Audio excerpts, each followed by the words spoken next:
washikadau, na amesema kwamba washikadau hawa ni wale ambao tu wamepiga kura katika serikali ya Kenya Kwanza. Hivyo basi kukiuka maadili katika kifungu cha 10, kwa sababu tunajua Wakenya wote wanalipa ushuru na Wakenya wote wana haki sawia, wale waliopiga kura kwa serikali na wale ambao pia walikuwa katika upande ule mwingine, kwa sababu ni demokrasia. Unaweza kuwa upande wa serikali na unaweza kuwa upande wa upinzani.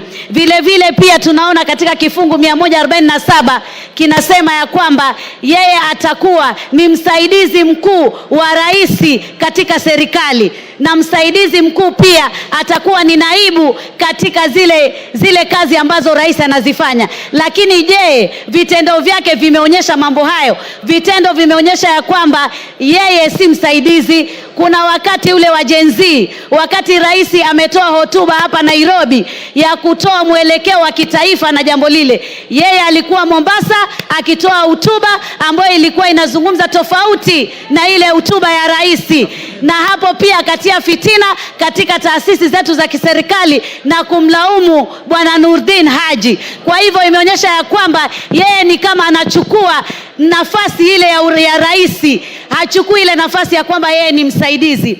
Vile vile pia tumeona ya kwamba naibu wa rais amekiuka katiba na kuwa amezungumzia utovu wa nidhamu kwa hali ya juu. Ile Kiingereza tunasema gross misconduct.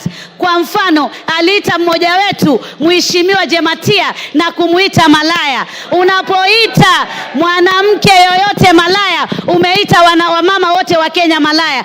Sisi si malaya, sisi ni kina mama na sisi ni viongozi. Hatuwezi tukakubali naibu wa rais kutuita malaya. Akarudi akasema hawa wamama wa Mount Kenya ambao wako pamoja na mimi, hawa ni wamama, wote ni wamama wa rais, hawa ni wamama wake. Alikuwa anamaanisha nini? Mheshimiwa Rigathi Gachagua, huna heshima kwa kina mama wa taifa hili la Kenya. Vile vile katika huo utovu wa nidhamu, tunaona sehemu ya Nyandarua alinunua shamba ambalo kina mama walikuwa wamelima mahindi, wamelima viazi, wamelima zile mushiri. Alimweka pale MCA na wakavuruga hiyo chakula yote. Angekuwa yeye ana hekima kama kiongozi, angeacha vikue, watu wavune, alafu achukue hilo shamba. Lakini ni kwamba hana nidhamu na wala hana kufikiria wa Kenya kama naibu wa rais, na wala hana ubinadamu. Vile vile pia sababu nyingine inakuwa ya kwamba ukikosa ufanisi, Kiingereza incompetence. Na mimi nataka niseme alikosa ufanisi kwa sababu alisema anapigana na pombe haramu na anapigana na madawa ya kulevya. Akaja kule pwani, kazi aliyofanya kubwa ni kutukana viongozi, kusema anajua wanaouza mihadarati, atawataja, atawashika. Aliwashika. Mihadarati iko ama hakuna? Na hii pombe haramu iko Mlima peke yake ama pia iko kule magharibi, iko kule sehemu ya Nyanza na iko hata hapa Nairobi? Tumuulize yeye mamilioni ambayo ameyatumia kwa hiyo kazi yametupatia natija gani? Yamefanya faida gani? Isipokuwa kunyakua ardhi, akiandika kwa jina la mke wake ati atatengeza sehemu za kuweza kunasua vijana kwa jambo hilo. Jambo jingine ni kashfa ya KEMSA. Imezungumziwa vizuri sana vile alivyowezesha watoto wake na makampuni yake na kuiba pesa zile katika kashfa hiyo. Hatuwezi kuwa na naibu wa rais ambaye juzi na jana alikuwa milioni 800, yani kama mali yake. Hivi karibuni ati ni bilioni 5.2. Kwa muda mchache tu pesa hizo umezipata wapi? Pia umedhulumu bibi wawili wa marehemu ndugu yako aliyekuwa gavana wa Nyeri. Utakuwaje upewe flati 10 na wao wapewe 5 na ni wawili na kuna na watoto? Jamani, ni sheria gani? Tunao sheria ile ya Kiingereza.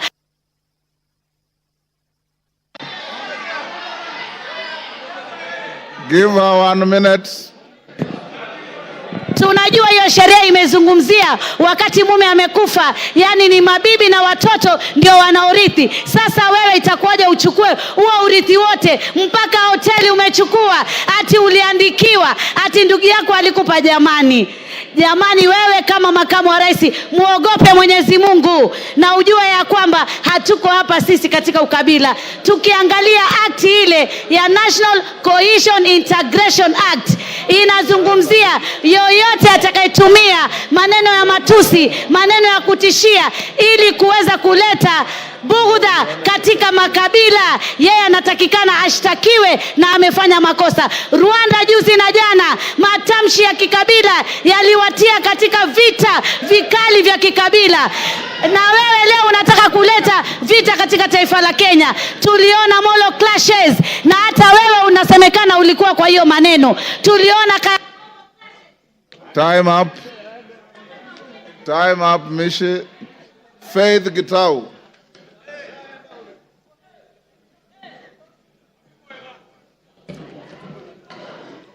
Thank you, Honorable Speaker, for according me this opportunity. And from the onset, I support this special motion. First, our supreme law of the land expects the presidency, which includes the president and the deputy, to be a symbol of national unity. In that case, the holders of that office are expected to portray a national image as opposed to an ethnic outlook. Honorable Speaker, our Deputy President has been at the forefront in advancing a selfish ethnic agenda. For him, it is about his community and nothing more. After an election, Mr. Speaker, the government has to serve both those who voted for it and those who did not. It was wrong for the Deputy President to advocate for shareholding in order to discriminate against the rest of the communities, which may create ethnic animosity against Mount Kenya region. As a county member of parliament, I think I have traversed this nation more than the Deputy President. Secondly, Honorable Speaker, the Deputy President, as the second in command, should act as a father figure to members of parliament and the community at large. Far from it, the Deputy President, during his tenure, has been divisive and very egocentric. For him, it is about me, myself, and I. It is unfortunate that he has lowered the status and respect expected of such high office. Lastly, Mr. Speaker, when we went to the people urging them to elect this government, we gave them an undertaking that women must be respected. It is therefore, it disturbs me so greatly when the Deputy President is at the forefront demeaning women in leadership, particularly those he perceives his enemies. He has no respect for women whatsoever. He has made a scathing public attacks on a woman High Court judge. And in addition, he has been attacking women, and especially members of parliament, me and others included in this house. And therefore, he can never, and he has no respect for women, and he can never work with women. And for those few remarks, I support. Makali Mulu. Yeah, thank you very much, Honorable Speaker, for this opportunity. Honorable Speaker, I want to say the following. Impeachment of a deputy president is a matter of national interest. and international interests. And it's on the basis of that, Honorable Speaker, that people have to be very careful with what they do with this impeachment. Honorable Speaker, I want to remind the House that we are only one of the many parts of the process. This National Assembly will be making their decision. From there, we'll go to the Senate. And there is also the courts, if need be. And it's on the basis of that, Honorable Speaker, that we must isolate personal issues from issues which make sense to Kenyans. So that, Honorable Speaker, we don't, as a House, go for what I'll call mob justice mentality, and at the end of the day, the other stages, we lose it. Honorable Speaker, in the past, this House has been thrown under the bus because of this kind of mentality, where we go, make decisions, and out there, when they go to the courts, a number of our acts of parliament have been declared unconstitutional, basically because as members, we come here and we start shouting and assuming that other people there are not watching. Honorable Speaker, what am I saying? I've listened to the grounds of this motion, this impeachment motion, and I've listened to my friend, Honorable Mutuse, making the presentation and trying to justify some of these grounds, Honorable Speaker. I want to pick a few of them and ask myself whether really they meet the expectations in terms of saying that the DP should be impeached on those grounds. The first one, Honorable Speaker, is the issue of demolitions. In this country, Honorable Speaker, when you go to our constitution, it clearly says that Kenyans have a right. They have their own rights. And if the government has made a decision to carry out demolitions, looking at the hierarchy in terms of governance, the topmost person in terms of hierarchy is the president, is not the deputy president. So in a situation where that decision is made, and the deputy president says he doesn't support it, the question is, should you be harassing the deputy president or the president? Because the person who took the oath as the head of the executive is the president or the deputy president. So on the basis of those demolitions, Honorable Speaker, it is going to be very unfair to start saying it is the deputy president who is in supporting the president, because at the end of the day, whose decision did carry the day? That's the question. The second issue, Honorable Speaker, is the issue of shareholding. Honorable members, let's be very honest with ourselves. We are all politicians. We have been voted in. We represent constituencies. How many of you can say that you are not practicing what is being explained in this motion? How many? Let's be very honest with ourselves. Let's be very honest with ourselves that most of you, majority of you, are doing exactly what is being said in this motion. It's only that don't say it publicly. That's the truth of the matter, Honorable Speaker. Honorable Speaker. Yes, Makali Molo, there's a point of order. Yeah, I have no problem, Honorable Speaker. Yeah. I hope I'll be saving my time. Mr. Speaker, on a point of order, my name is Steve Mogaka from West Mogrango. Is the member on the floor in order to speak about what I practice? What does he know about what I practice? Can he restrict himself to what he does and not start throwing aspersions on members of parliament as if he is in their minds and he is in their practices? He's not. Is he not out of order? Yes, Makali. Honorable Speaker, I really don't see any point of order there. I ignore and proceed. Honorable Speaker, the issue of the judicial officer who is being accused as one of the grounds for this. Honorable Speaker. Order, Makali. And Honorable Speaker. There's another point of order here. Point of order. Take your seat. Yeah. Give Farah the mic. Mr. Speaker, is the Honorable Makali, somebody I have a lot of respect for. In order to compare a member of parliament who represents a constituency and the functions of that member and somebody who is the Deputy President of the Republic of Kenya who represents the four corners of this country, and say that because the members of parliament go and develop My presumption is that he thinks the CDF funds for one constituency cannot be taken to another constituency. But that's a different thing when it comes to national resources and the Deputy President of the Republic of Kenya.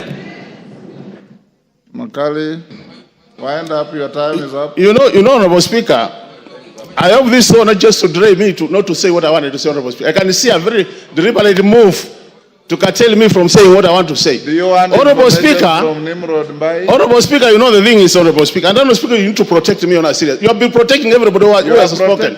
Unless also, Honorable Speaker, you're on the same side of those who are supporting. Because on a serious, Honorable Speaker, I don't think it's fair. You have been protecting everybody else. You can't protect.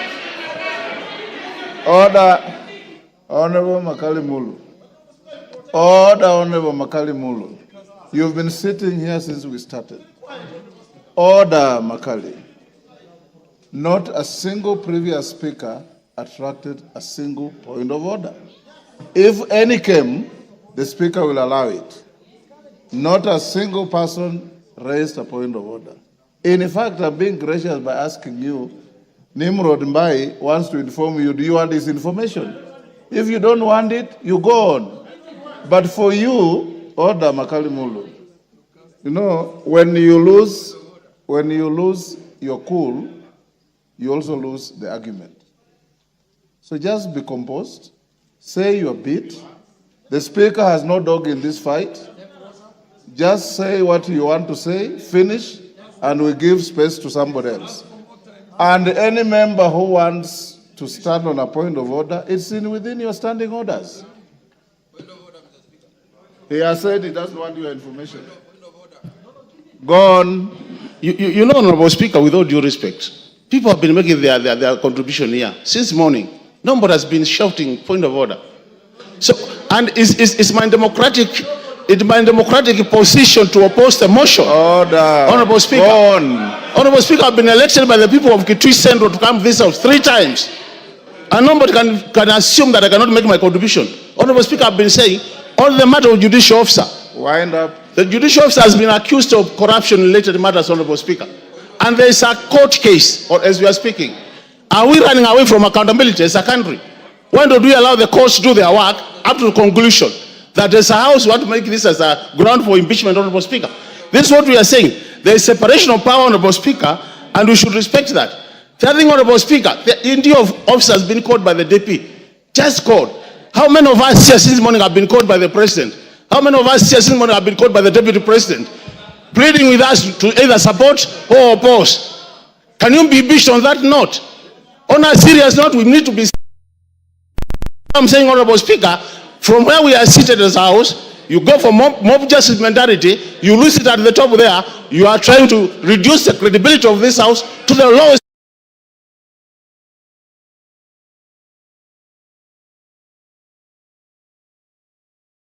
grounds for opposition of this motion. Is it a situation where a thief was being sent to court to catch another thief? This is a situation. Honorable Speaker, this country has much more serious issues than what we are discussing. Mike Twist. Your time is up. Order.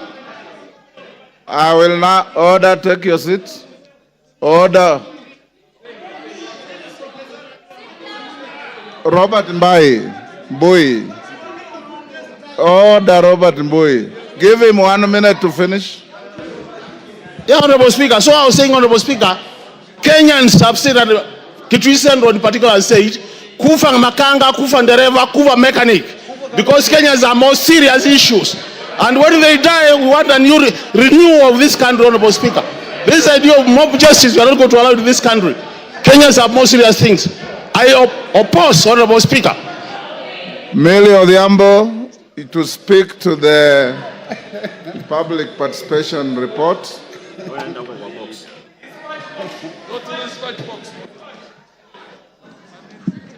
Thank you, Mr. Speaker, for giving me this opportunity. Mr. Speaker, I was just wondering if after speaking to the public participation, that I could also just make my contribution.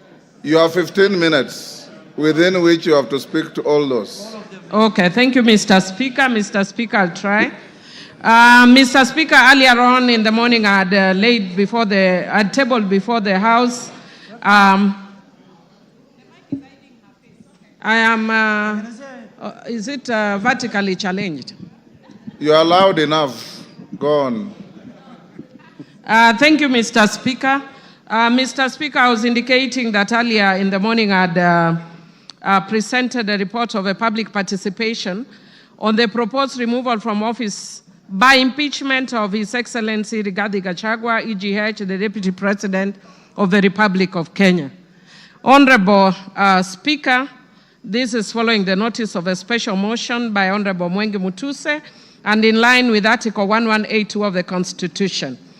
Mr. Speaker, consequently, the House Business Committee approved a public participation program across all 290 constituencies, and I present on behalf of the House Business Committee.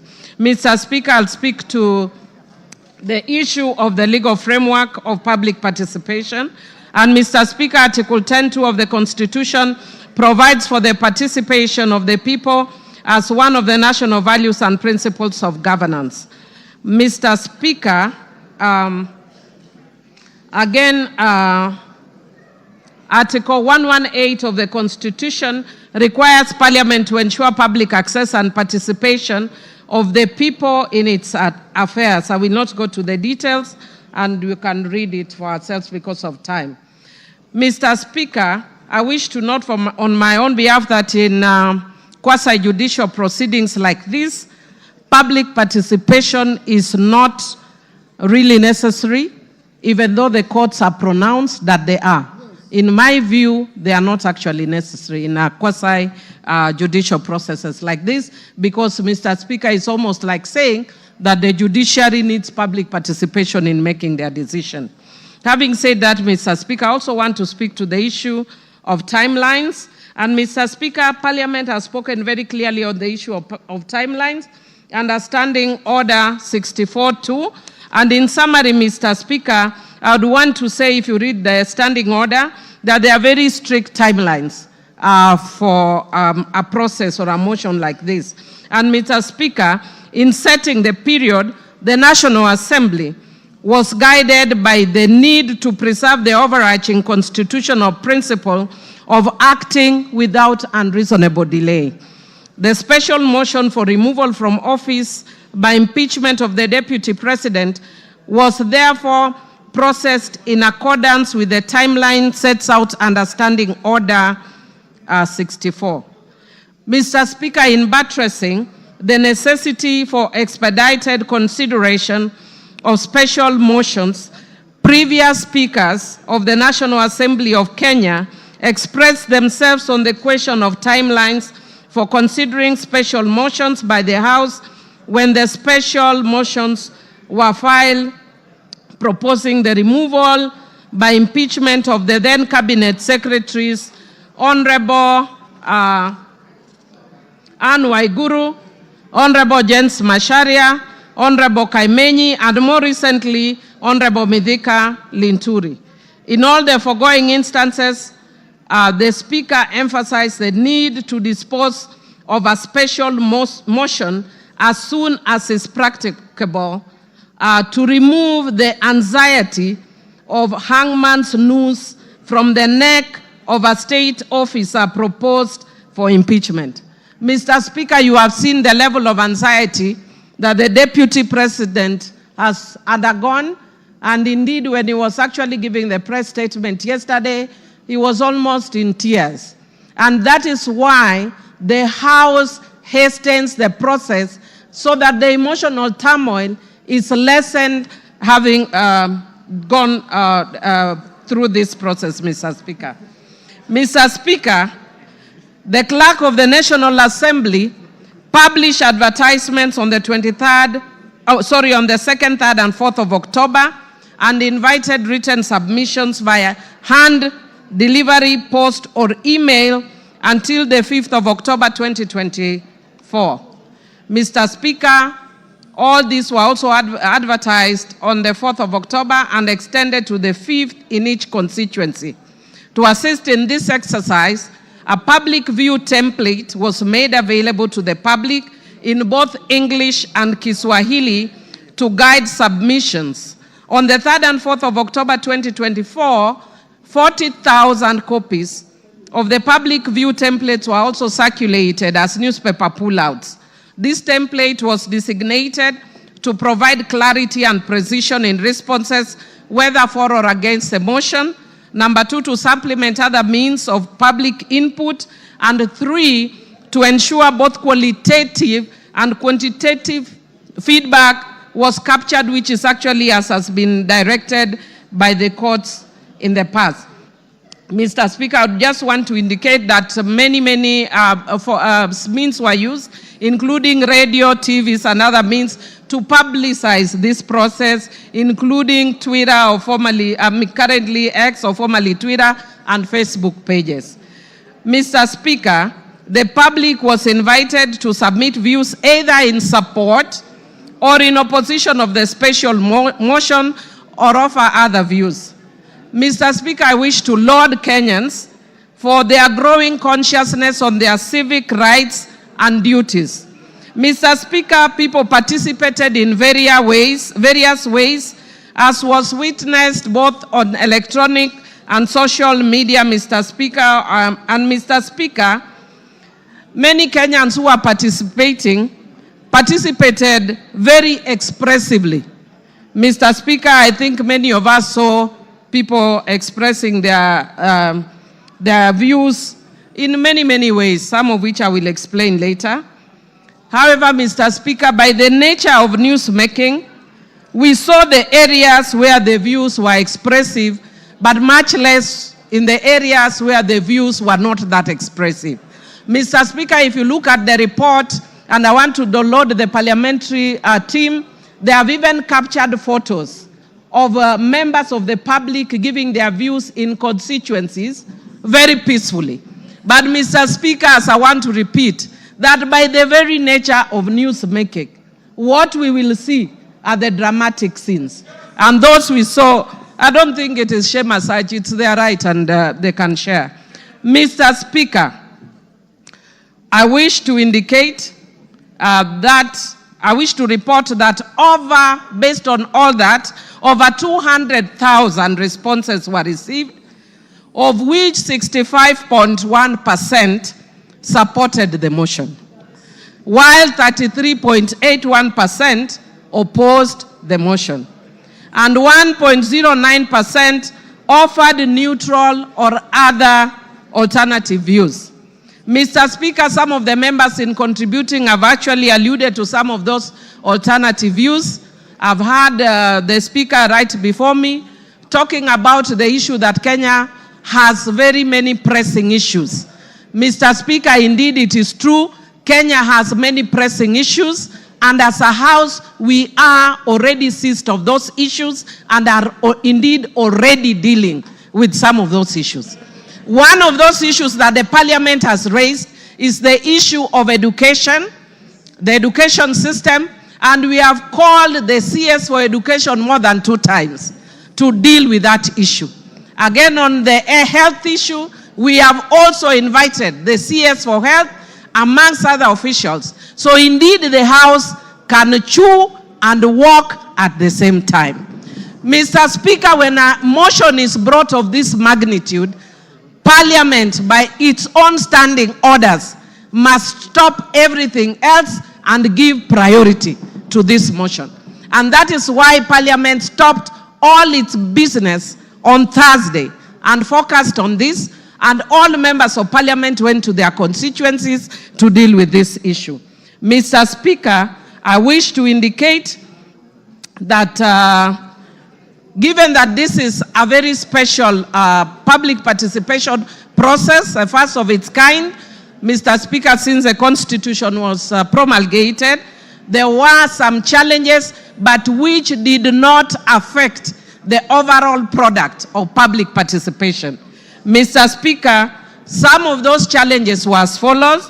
Mr. Speaker, there was political interference at public forums such as Bomas of Kenya and Murang'a. Mr. Speaker, there was violent disruptions in areas like Olkalau, Kipipiri, and Nyeri Town. Mr.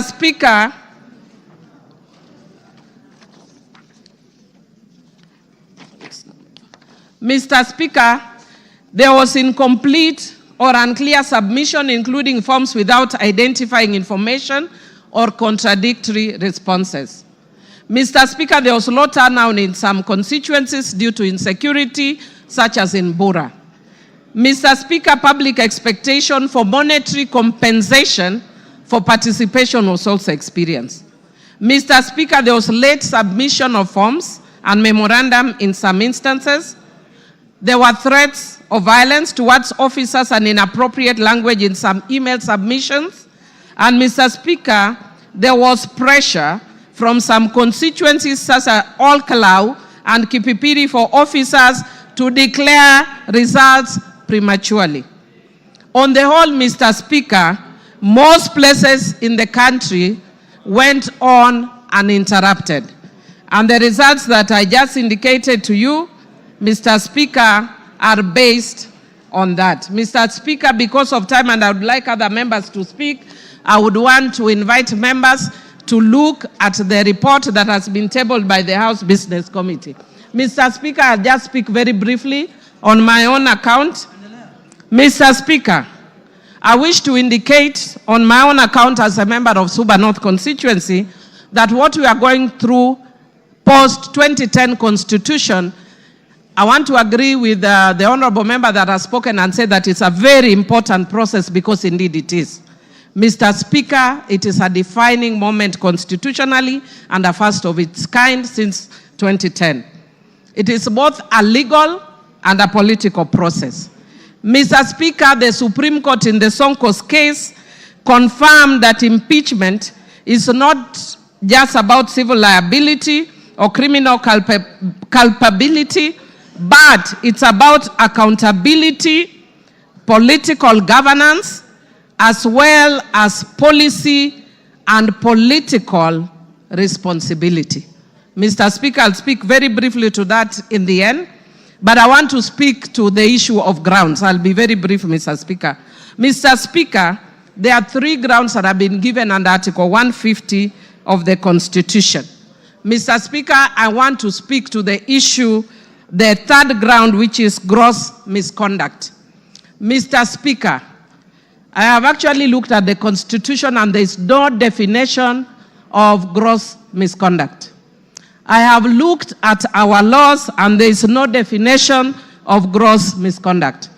Mr. Speaker, Black's Law Dictionary defines gross misconduct as a dereliction of duty, unlawful or improper behavior. Mr. Speaker, on that account alone, virtually every ground that has been stipulated here would amount to gross misconduct.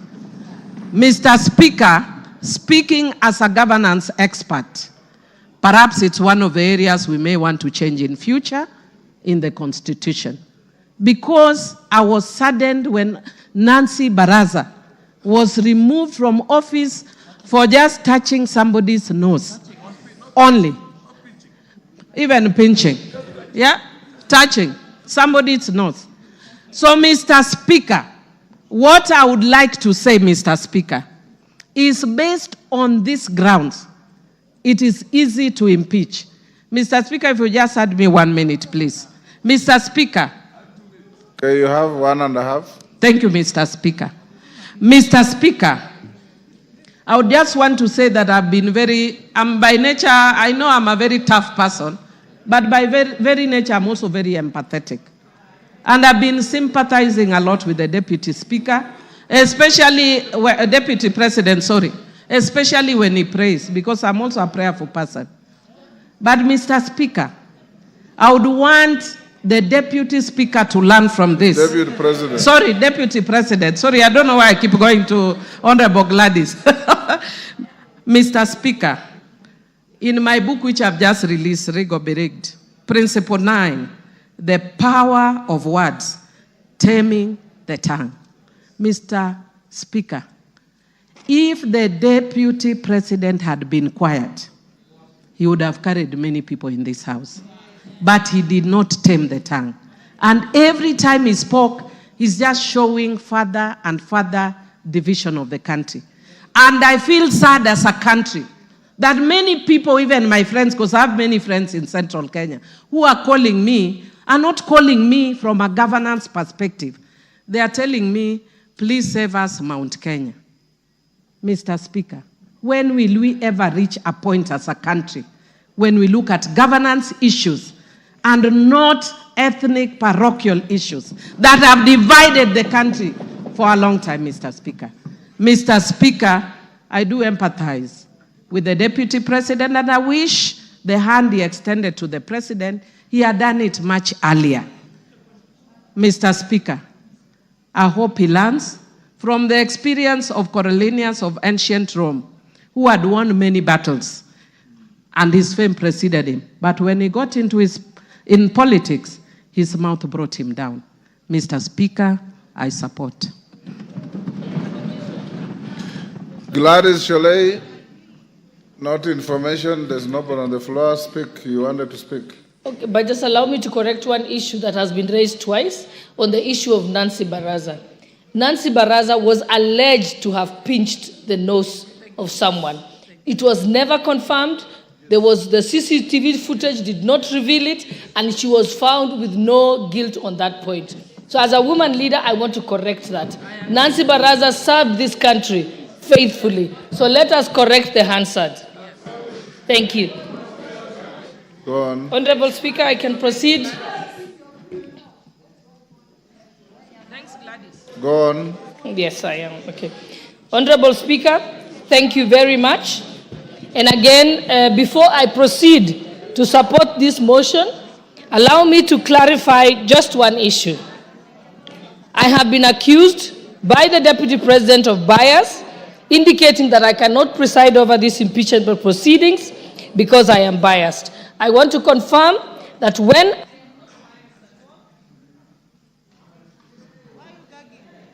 okay, thank you. I want to confirm that I'm not biased at all. When I made the statements that I did make, I made them as Member of Parliament for Uasin Gishu County and not as a Deputy Speaker sitting on the Speaker's chair. You can only accuse me of bias if I make those statements from the Speaker's chair. I am first a Member of Parliament before I am Deputy Speaker.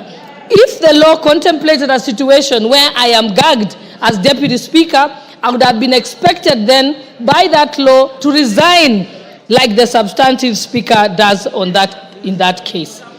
And therefore now I want to proceed to go on to support the motion, speaking as an ordinary member of Uasin Gishu County and not as Deputy Speaker. I have a few points to point out. The Deputy President has been engaged in various conducts that meet the threshold for impeachment. One, on numerous occasions, he has insisted that Kenya is a company of shares, and this is contrary to the Constitution, Article 10, and also our national values. I also want to bring attention of the House that he has contravened his oath of allegiance.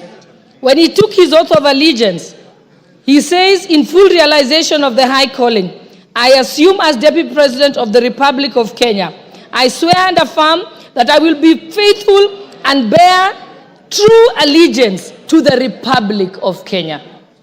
The oath of allegiance does not mention Murima, it does not mention Mount Kenya. He bears allegiance to the Republic of Kenya, not to his wife and not to his sons.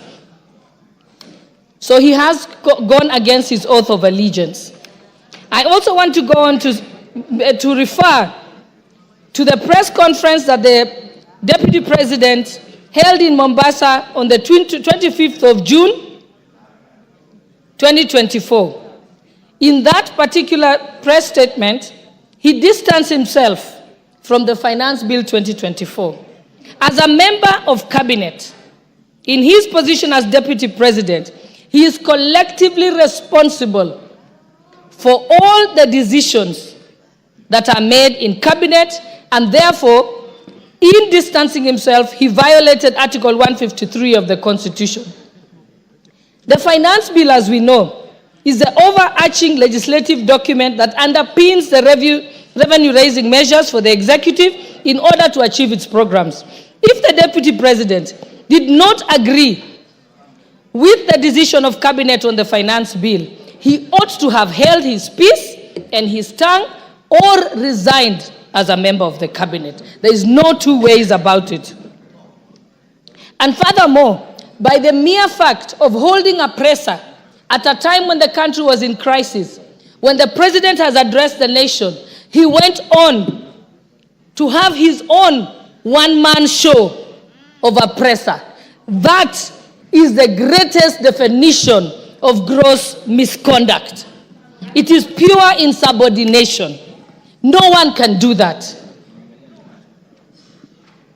It is unthinkable for a principal assistant to contradict the principal. If you want to contradict the principal, you resign your position and go and contradict them from outside. Thirdly, the Deputy President also distanced himself from the activities of the Nairobi Rivers Commission and claims that the activities were undertaken contrary to the law. The work of the commission was again endorsed by Cabinet. The government followed laid down laws regarding eviction and resettlement of members of the public. The Deputy President knows that this has been a crisis in this country and in contravention of the laws by having people living by the riparian zone. And in this year, people had actually died. And in order to prevent further deaths in future, Cabinet in its wisdom decided to relocate the members of the public.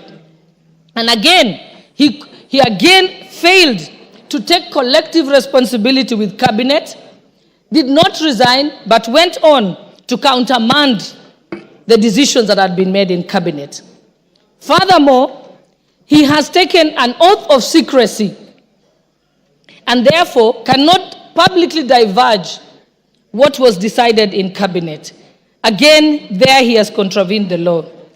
4, during the press conference in Mombasa on the 25th of June 2024, the Deputy President accused the Director General of NIS of providing faulty intelligence and firing some senior officers.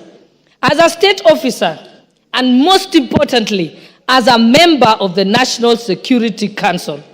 Under Article 240, the members of the National Security Council, at Clause 2B, the Deputy President is a member. He then cannot discuss intelligence briefs that come to his knowledge during the proceedings of the National Security Council.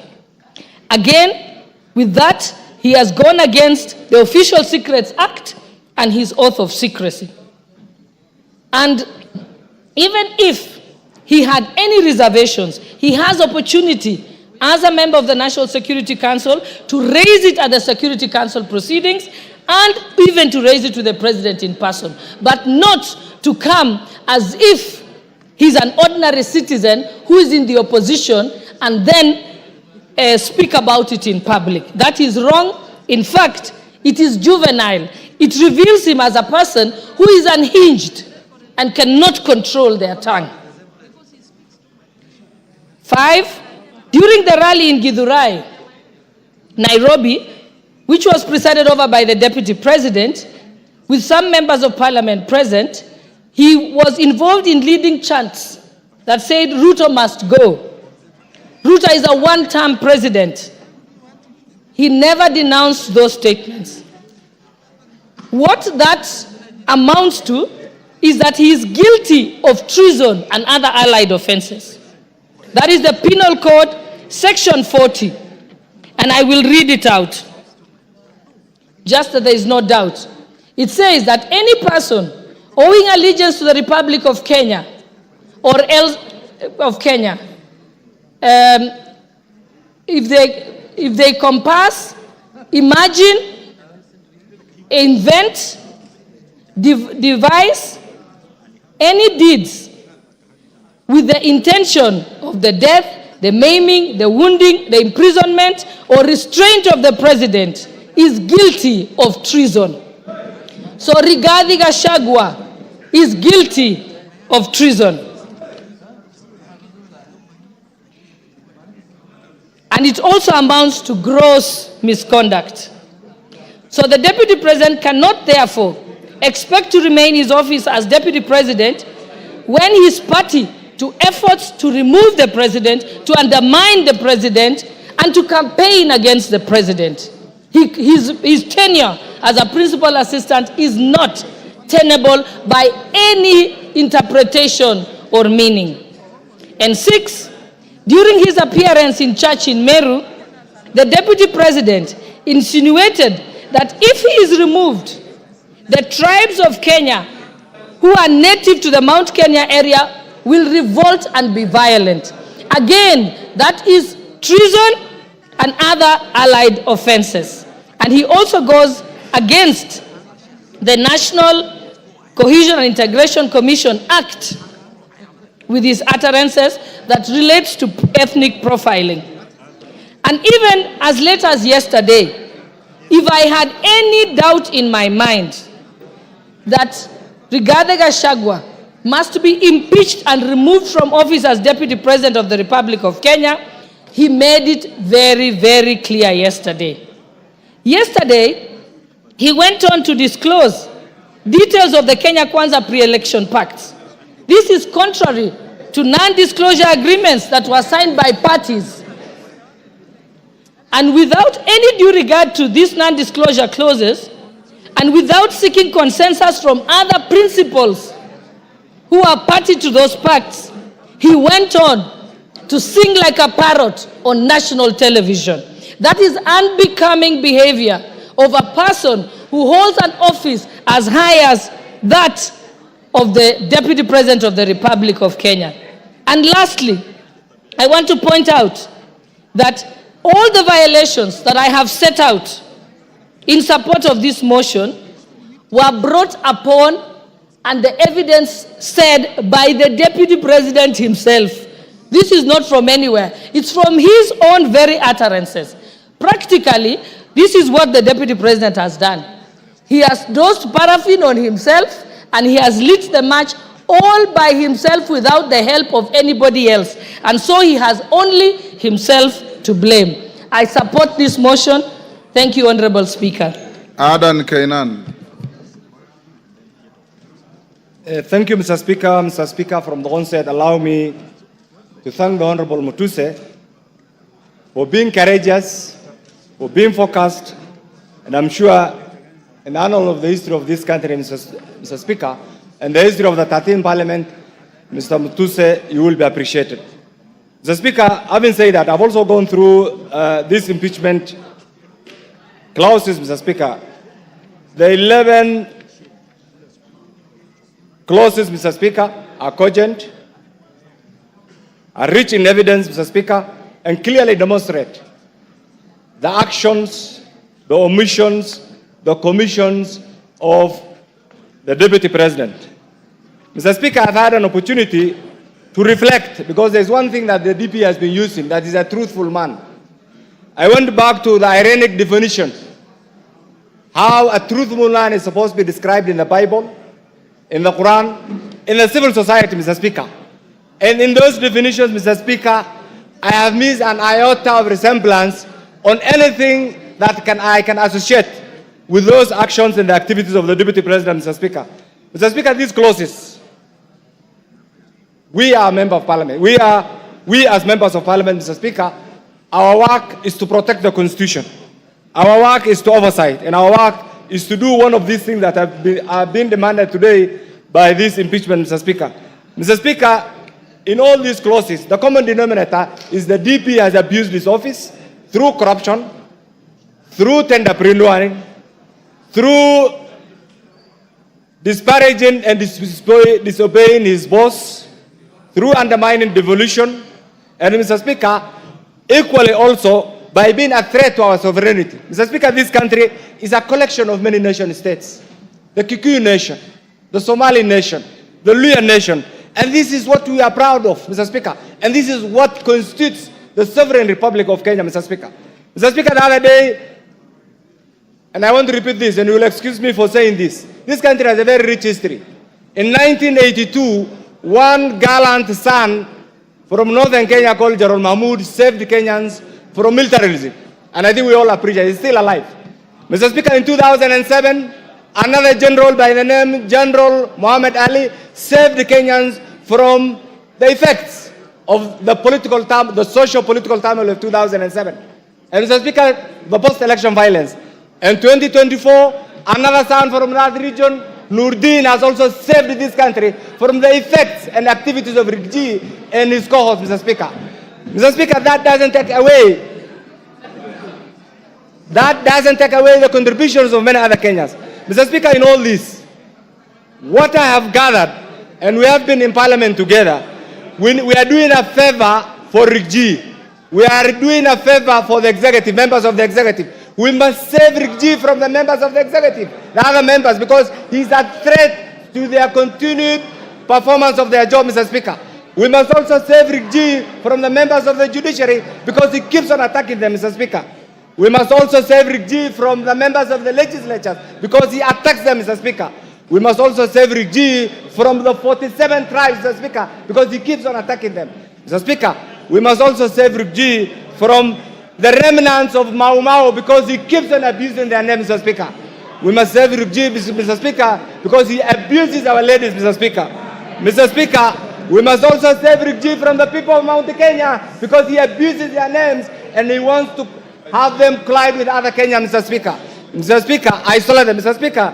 And finally, on that aspect, we must save himself because last night, when I watched that teleprompter-driven press conference, Mr. Speaker, one thing that came to my mind is he was incriminating himself, Mr. Speaker. Mr. Speaker, in all this, we have a president who has applied all his gingerly approach in managing the affairs of this nation, Mr. Speaker. And Mr. Speaker, what is coming to mind is we have a DP who in every statement that he utters abuses, uses the Constitution wrongly, threatens, and demeans everybody. And it's because of this, Mr. Speaker, that we as a parliament, we must go in history and support this impeachment, Mr. Speaker. Mr. Speaker, finally, you have ruled on this. And I don't want my colleagues here actually to be threatened. What you are doing is right. It is within your legislative right, Mr. Speaker, for those of us who have elected to support this by abandoning our signatures should also be available to vote today in our numbers to impeach Rigathi, and by doing that, we'll be saving Kenya. I support, Mr. Speaker. John Makali.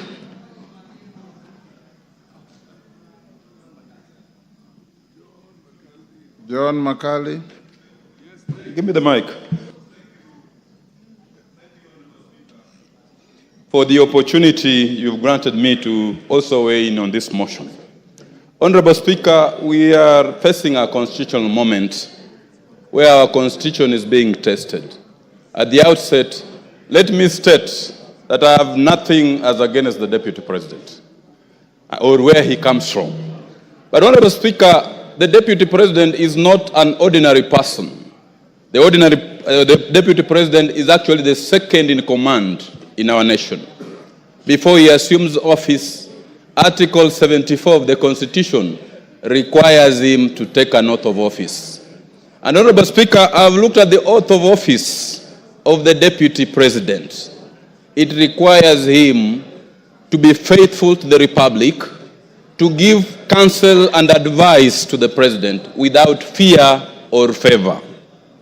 Equally, the Deputy President is a ranking state officer, and Article 74 of the Constitution requires, Article 75 of the Constitution requires that in the conduct of a state officer, he needs to bring honor and dignity to this office he holds.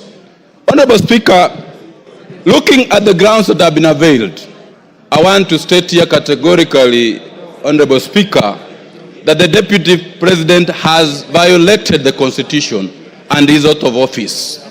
Why do I say that, Honorable Speaker? One, the Constitution of Kenya, which the people of Kenya gave to themselves, requires that Kenya is a unitary state, regardless of the regions it has. Equally, Article 10 of the Constitution puts national unity, patriotism, as a key component of our national values in the discharge of our duties. Several other times, and I want to speak to this very clearly, Honorable Speaker, when the Deputy President, the truthful man he says he is, attended a church service in Bungoma, and we actually requested that we had several other problems which needed to be handled, specifically blocked road programs, employment opportunities. The Deputy President, the truthful man that he is, told us on our faces that according to the votes which we got, whatever we had gotten was enough and we had no duty to keep on asking for more projects. That is the Deputy President who is supposed to be the principal assistant to the President and who is supposed to portray national unity. Equally, Honorable Speaker, the Deputy President yesterday clearly said that the government that we have now, the Kenya Kwanza government, is a government of shareholders. Because he said the government was formed because of shareholding agreements. Once you become a Deputy President, you are the face of national unity. He cannot really keep invoking the promises which were made, the agreements which were made prior to the government being formed. What will happen to those other countries, other areas which are not part and parcel of those particular agreements that were alleged to have been made? Equally, Honorable Speaker, the Deputy President has committed an offense, or is reasonably expected to have committed an offense. When he was asked in his visits which he makes throughout the country, he said that he visited Keyo Marakwet, he visited other parts of the country, and he has been given animals. And those animals, he has kept them at his home, and he now has a herd. Article 76 of the Constitution clearly indicates that when you receive a gift or a donation, you are supposed to donate it back to the Republic. You don't keep it up as your reward at home. So looking at this, Honorable Speaker, the Deputy President of the Republic of Kenya has committed a corruption offense for which he needs to go home. Honorable Speaker, the Deputy President of the Republic of Kenya is supposed to be above board.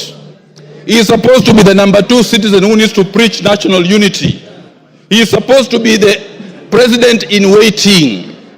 He is supposed to be actually the president in waiting, so that if anything happens, he is supposed to take over the reins of the country. Honorable Speaker, if we look at the utterances that have been made by the Deputy President, let us look at the KEMSA case. I've looked at the affidavit of Dr. Andrew. It is very, very clear that the Deputy President was actually conflicted in the KEMSA supply case, and Article 75 of the Constitution requires all state officers to avoid situations where they are in conflict of interest.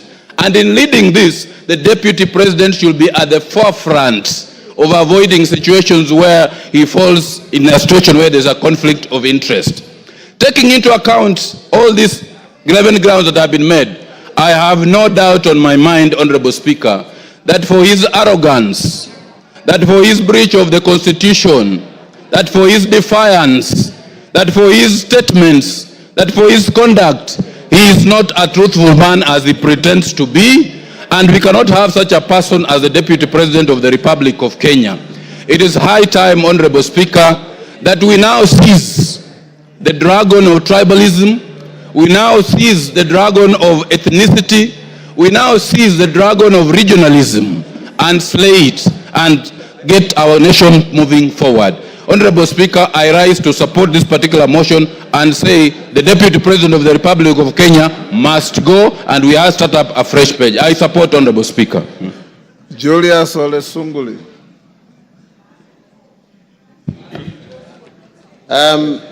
Mr. Speaker, I come from an older period, being a member of KANU and having served in the KANU government.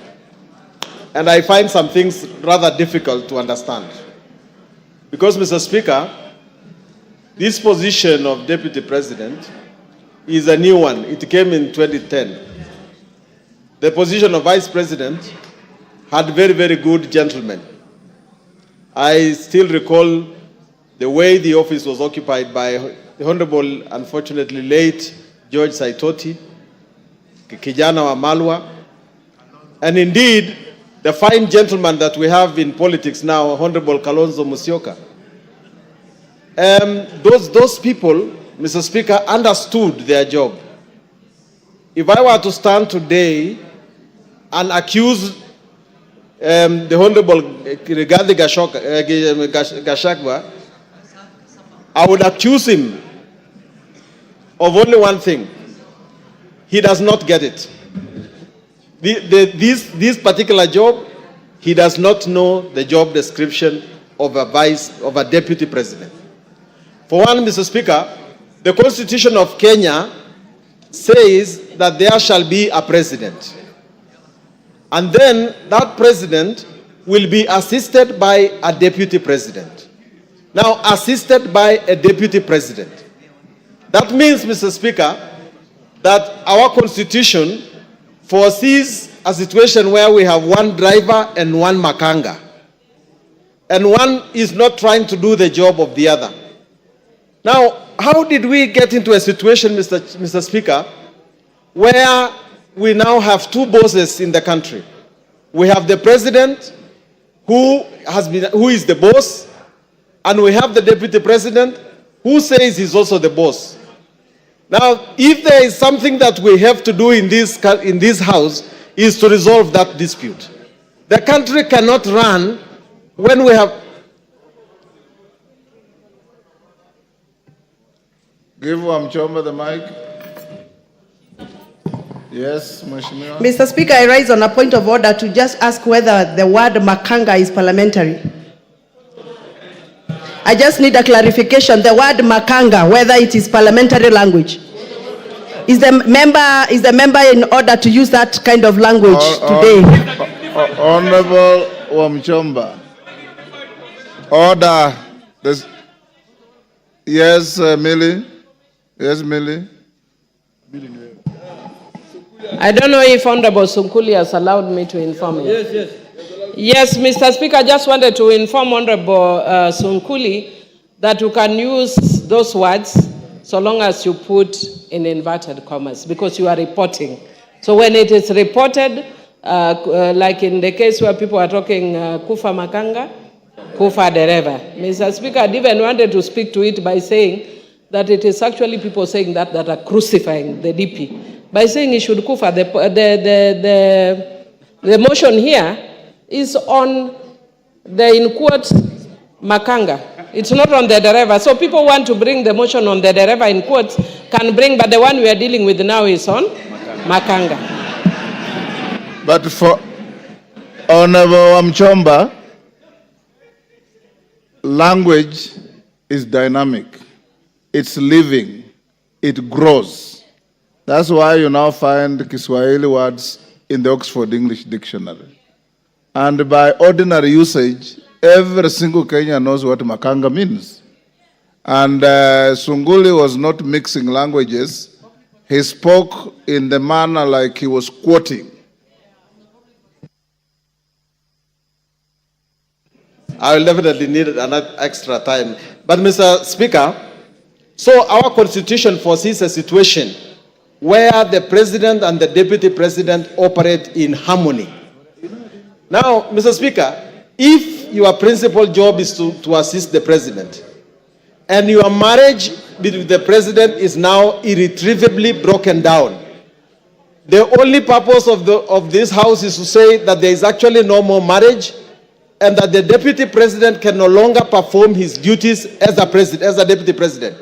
And so, if that happens to be the situation, then what remains?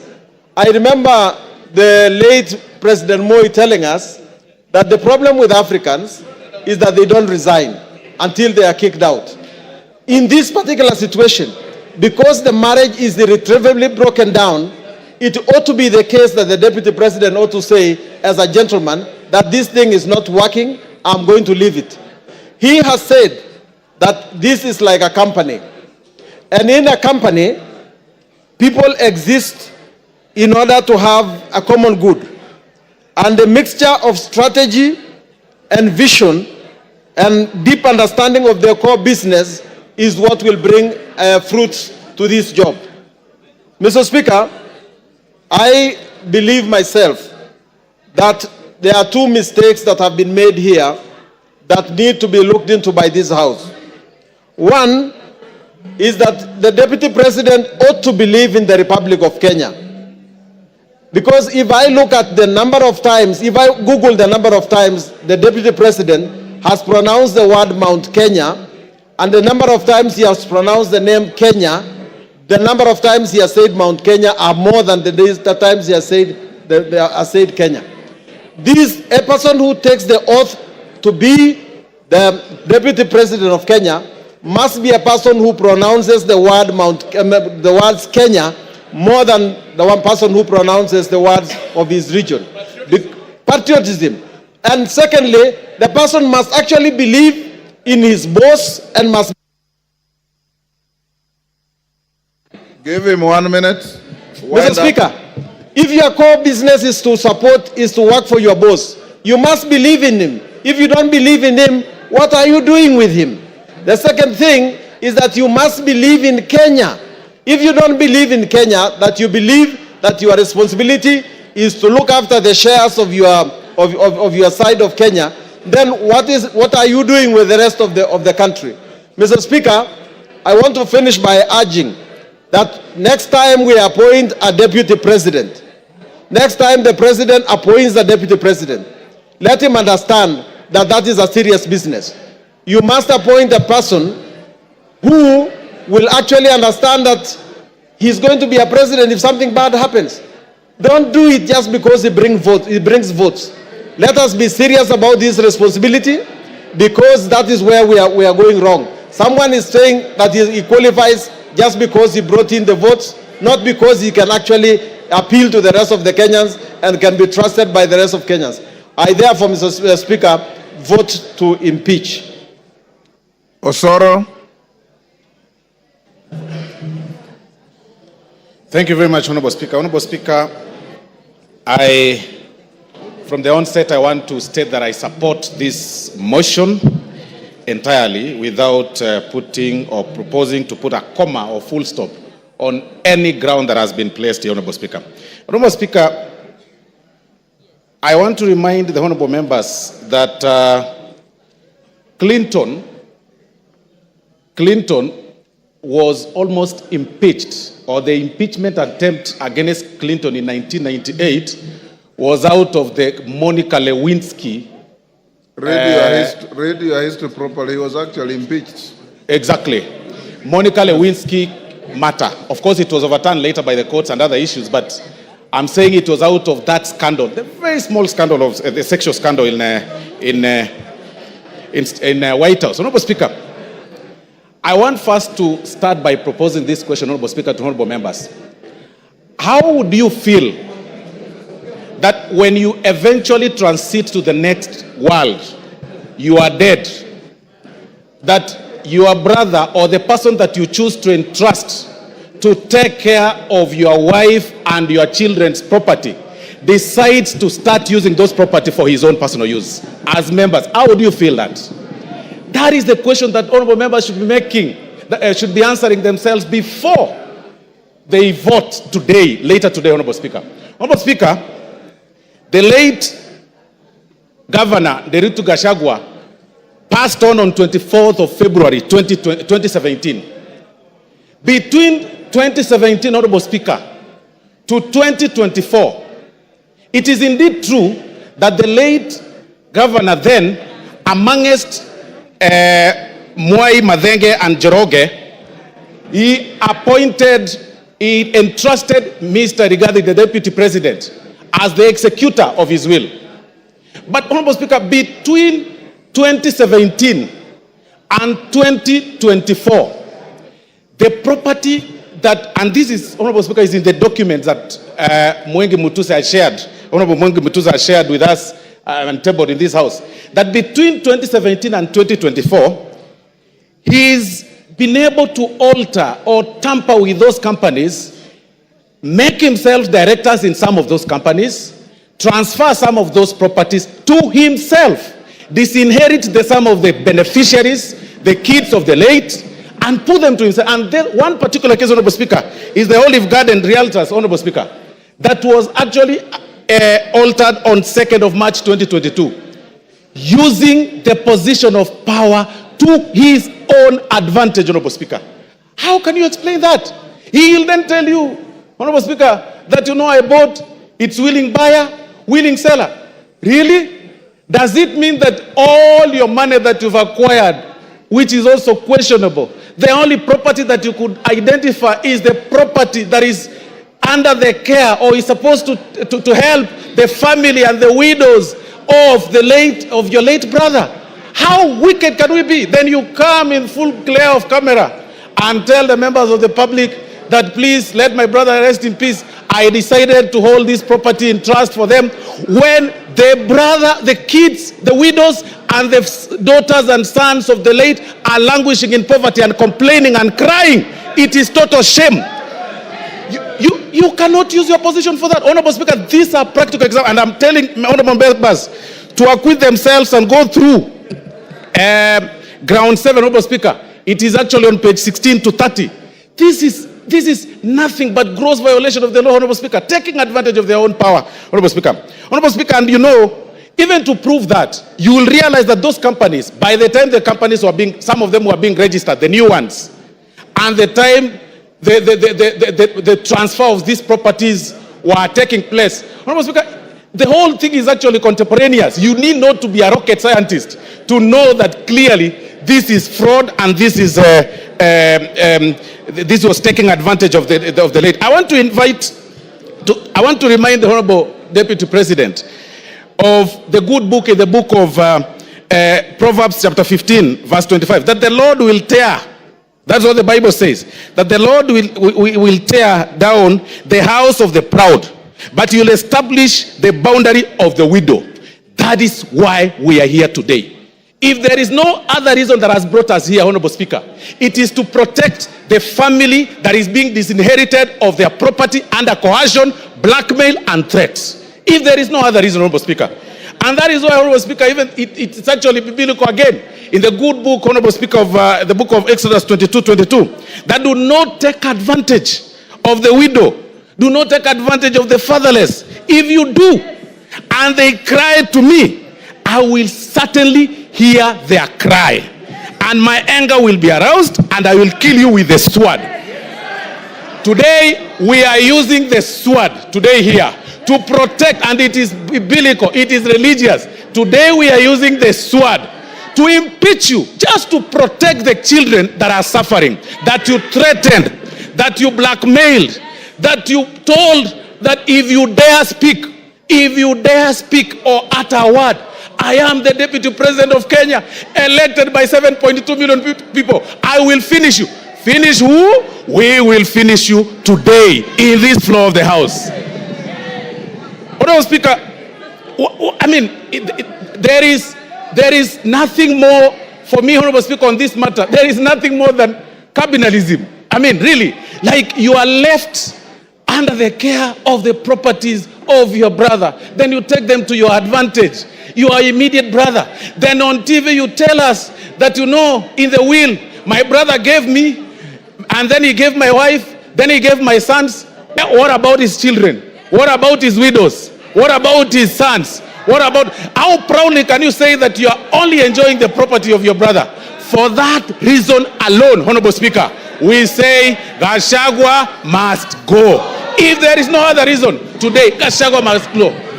Honorable Speaker, I relate this case with the case of, I relate this matter, Honorable Speaker, with the Spelunchian explorers case, Honorable Speaker, where the members... Yes, Kipchumba. Timothy Kipchumba.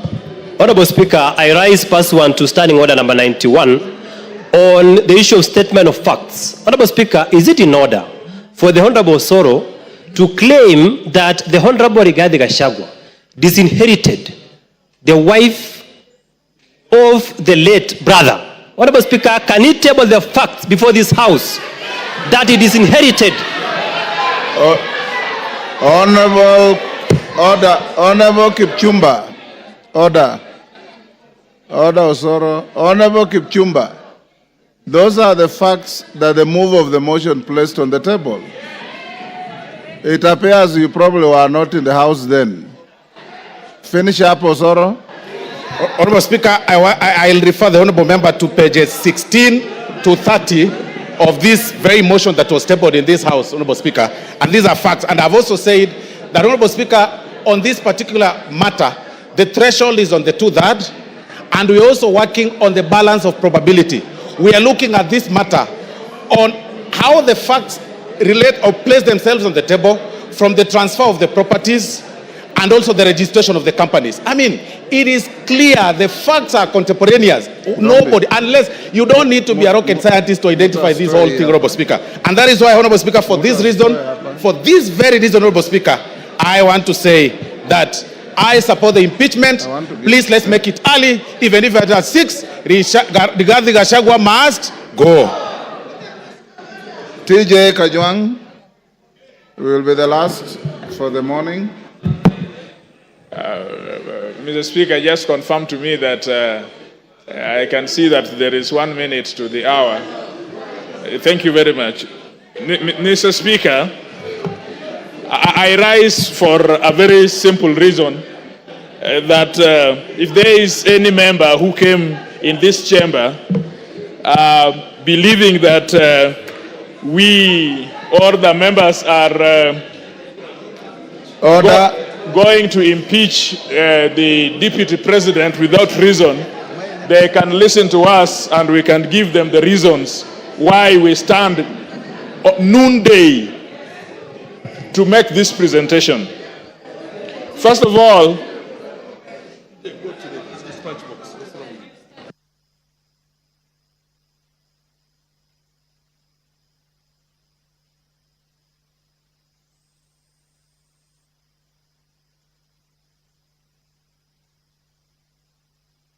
Member for Machakos County, what is the problem?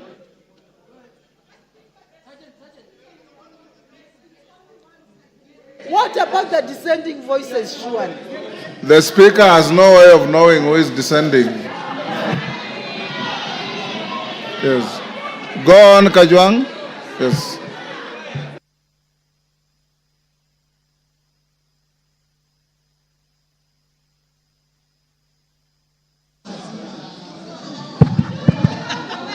Yes, Ngusia, what is the problem? Mr. Speaker, TJ Kajwang, 1 minute. I have come to make a very small presentation as the member of Ruaraka.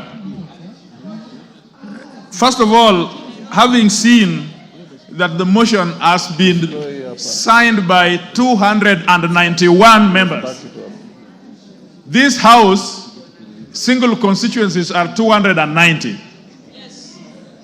If 291 have signed and will vote, Gachagua must go. Number 2, we have not come here to vilify anybody. We have come here with facts, we have come here with evidence, and we have come here with a law. I want to be in a country where my son and my daughter, if he qualifies and if he's eligible, will get employment, will do business, will walk proud and tall, not because he comes from Waondo village in Nyanza, but because she or he is eligible. This politics of everybody must come from Mount Kenya. Mount Kenya. Usiguze mlima. Usiguze milima. We must show, Mr. Speaker, that this country is for us all. We must show, Mr. Speaker, that there are no people who are entitled more than the others. That there are people who fought for Mau Mau more than the others. Or that there are people who are more populated than others. And so this idea that they work for Kenya Kwanza government and that they must eat, it is their time to eat. this deputy president his mentality is that he got votes for President Ruto, and so it is his time to eat. For that reason only, I would vote, because I want a situation after we are through with elections, everybody, including me, is served, because I pay taxes like everybody else. For the deputy speaker to Yes, go to... Wamjomba. There's a point of order. Mr. Speaker, is the member on the floor? Which order? Mr. Speaker, I'm addressing Mr. Speaker. You are not the Speaker. I am addressing Mr. Speaker. Stop heckling. You are not the Speaker. I'm addressing the Speaker. Go ahead. Mr. Speaker, is the member Honorable Kajiang in order to say that there is a mentality that the deputy president has a mentality to eat? Does he have any gadget to measure mentality? Is that a fact? Can you prove? Can you prove that there is a mentality? Which gadget do you use to measure mentality? Go on. Check. Mr. Speaker, first of all, pronounce my name properly. I'm not Gachagua. I am Kajuang, not Kanjuang. Number two, Mr. Speaker, this is a problem. Everybody, I heard them call it Raira, Kanjuang. Some of you must learn that we are in a country for everybody. Nobody is powerful than the other. Nobody comes from a section of community. Today we will show that this country is for everybody. Mr. Speaker, there must be hygiene in leadership. There must be hygiene. You cannot trade with government, and you are the deputy speaker. Deputy president. Sorry. You cannot trade with government, and then you are the deputy president. You cannot trade with government and you are a state officer. Even you who are sitting here, stop trading with government, so that you only have one work, which is an elected member of this house. So evidence has been laid before us, and we are clear on page 16 of this evidence that him and his family, first of all, he thinks that his family, it is all right if his family trades with the government. He has not read the Leadership and Integrity Act. You yourself, your wife, your mother, your son, your daughter must not trade with government, so that we allow enterprises to grow out there. Mr. Speaker, only on that basis, I think that there is a situation here which we must save. The third one, Mr. Speaker, he is principal assistant to the president. If we don't deal with this thing today, all vice presidents or deputy presidents will think that the president is age mate. There must be a distinction between a president and a deputy president. This one, at least the president has allowed him to chair the cabinet. At least the president has allowed him to be the chairman of IBEC. Now, well, the law has allowed him to be the chairman of IBEC. What would happen if, as the chairman of IBEC, he is only giving budget allocations to people from Mrema? What would happen if he is the chairman of IBEC, only giving budget allocations to people of his family? Mr. Speaker, the last thing I want to say, this presidency as it is so dysfunctional that even if we left it today, there would be a problem in presidency in such a manner that would undermine national integrity and national security. I don't need the information. I just have 1 minute to go. Thank you. Finish up. Yes, Finish up. Yes, Mr. Chairman. Mr. Speaker, we are not going to impeach him because of what that speaker had talked about, that we are lynching or that it's a mob. We have carefully considered, and the law is that we are not talking about civil liability or culpability. We are talking about accountability. We are talking about political governance and political responsibility. And so all those things that he has said out there, he must take responsibility for. And we are politicians. We are not a court of law. He will be tried in Senate. Ours is just to initiate this process. And the Senate will ask very pertinent question. He is saying that all these things he got from his brother and so on. They will investigate and find out, did he pay tax for them? When he filed his report and said that he's worth so much, did he say that he also got something from his brother? Now, no, it is not here. You don't know. This thing is asked in the Senate. It is the Senate that is the trial chamber and the investigating. So the Senate will also ask his return forms. He's also re-asked the KRA forms if this information are consistent.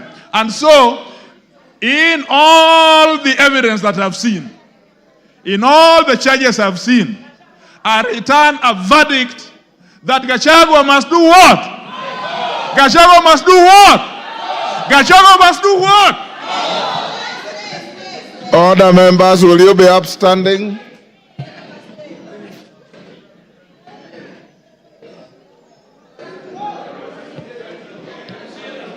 Order, honorable members.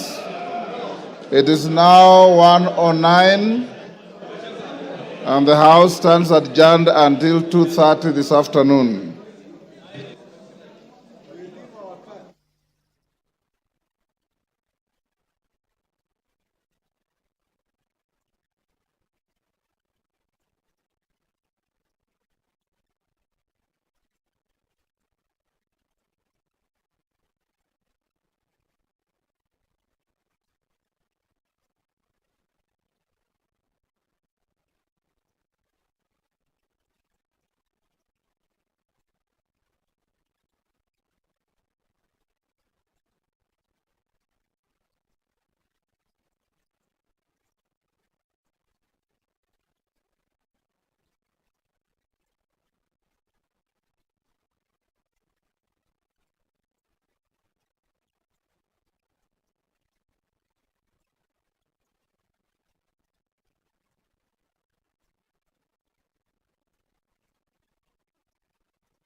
That's